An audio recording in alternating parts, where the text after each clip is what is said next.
tell you guys a story that I heard years ago from my mom. God bless her, my mother. She has some of the greatest stories. And it's a true story. It's a story that's actually well known. If you understand the story, it makes you cry. You're probably going to want to call your mom now. But the story of just to understand how stupid we are sometimes, not appreciating what HaKadosh Baruch Hu gives us. There was a woman named Rachel. And Rachel had a son, but no husband.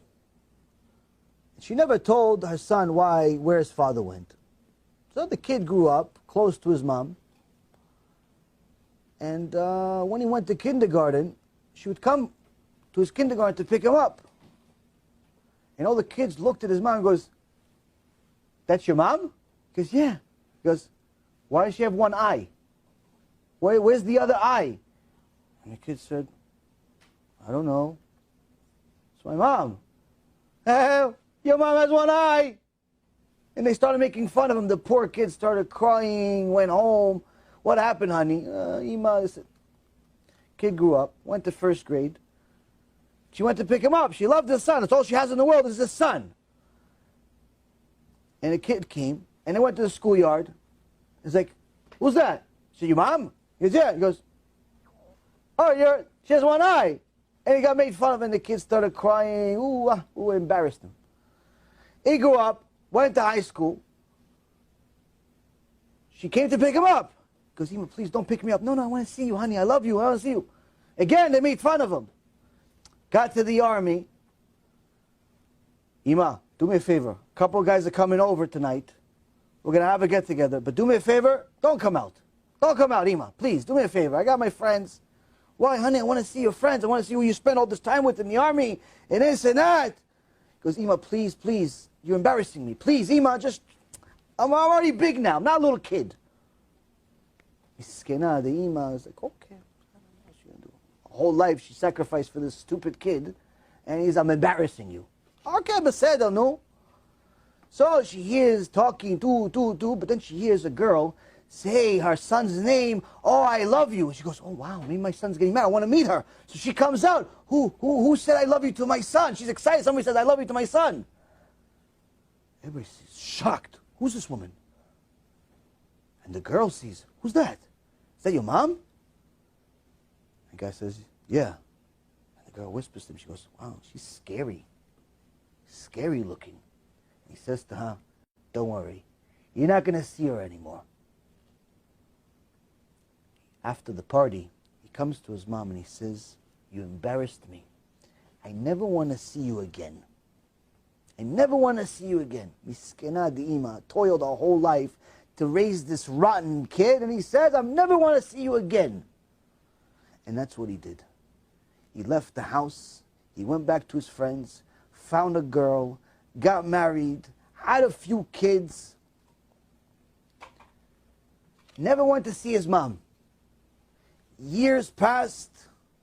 As HaKadosh Baruch Hu has his ways, eventually his kids grow up and they ask some questions about Hashem. So it forces the father to learn a few things about Hashem. And one day he learns Kibud Avayim, that you have to respect and honor your parents. And he says, "I can't believe it. I'm going to teach my kids the Kibud Avayim, but I didn't do it myself. I got to go find my mom." So he starts making some calls, runs crazy, this, where is she? "Oh, she's in a nursing home." "Oh, shtabach shimo. Okay, I'm going to go to a nursing home." He goes to the nursing home. He's excited to see finally, I'm going to say I'm sorry. Gets to the nursing home and say, "Yeah, the name, yeah, that sounds familiar. You should go to the 3rd floor, room 302, they'll tell you." He goes, he runs, gets to the door. Ima, I'm here. Some old lady comes out and goes, "Who are you?" He says, "I'm looking for my Ima." He goes, "Who are you?" He goes, "That's who he is." He goes, "Oh, your Ima died a year ago. Didn't you know?" And he says, "No, I didn't know." She says, "But she left you something." And this old woman goes into a little drawer, opens the drawer, and there's like a little wallet in there. She gives him the wallet, It's like a little piece of paper in the wallet. She goes, this is what she left you. And he sees there's a letter. It says, my dear son, I knew that one day you're going to remember that you had an imah. And I want to tell you something that I never told you before. You see, son, when you were little, too long ago for you to remember, you're only a couple of years old, your father and I were in a car accident. We fell off of a mountain. Your father died right away. And you had a piece of metal stuck right in your eye. And when we went to the hospital, the doctor said, we're sorry, his eye is gone. What do you want to do?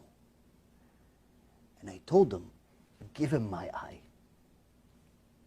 I don't want my kid to see from one eye. Give him my eye. I want to make sure that he sees the world with both eyes. And the thing that you were embarrassed of your whole life,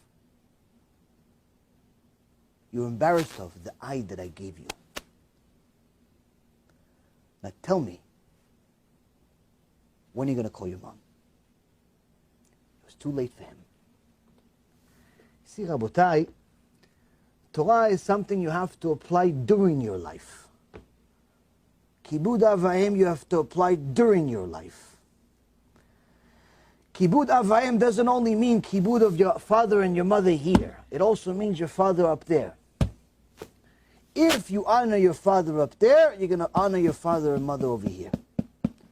But if you desecrate Hashem's name, what do you think, you're going to be able to respect your parents here? Impossible. You're going to look at them like friends. You know how many people I know that call their parents by first name? Hey, David, Manishma. David, what is that, your friend? No, it's my dad. Why do you call him by his first name? Rabotai Yekarim, honoring HaKadosh Baruch Hu doesn't just mean, oh, pray all day, put tefillin on it, and you're a tzaddik. It means apply the Torah to every single corner of your life. Know when to apply it this way, know when to apply it that way, know when to do this, know when you're not allowed to do this. There are certain people you're not allowed under any condition to befriend them, to talk to them, to even sit next to them. A person that's a Christian missionary, Allah says, you're not allowed to be even 4 amot next to him, 6 feet. Not allowed to stand next to him. If he writes a Sefer Torah, the Rambam writes it's a mitzvah to burn it. Mitzvah. Even though it has Hashem's name on it. Why? He's dangerous to society. But if you see your brother, your sister, they're ignorant of Hashem, they don't know about Shabbat, they don't know about wasting seed, they don't know about tefillin, they don't know about halacha, they don't know anything, mitzvah for you to save them. Don't say, oh no, he's a tinok shenishba, he doesn't know. Okay, he doesn't know. Why are you going to leave him that way? Why are you going to leave him that way? We learn Torah like the Chachamim learn Torah. We see what it says, we say what it says. Whether you do it or not, that's your business. That's your business. But remember, Bipicha ubilvavcha la'asoto. It's in your mouth, it's in your heart to fulfill it. You were created to fulfill it, even though it's hard. A tzaddik is not someone that has an easy life. A tzaddik is someone that overcomes difficulty. A tzaddikah is someone that overcomes difficulty. She chooses to be modest when all of her friends, all of her neighbors, and even sometimes her own mother walks around half naked. That's a tzaddikah. She decides to be modest, even though everybody else is half naked. That's a tzaddikah.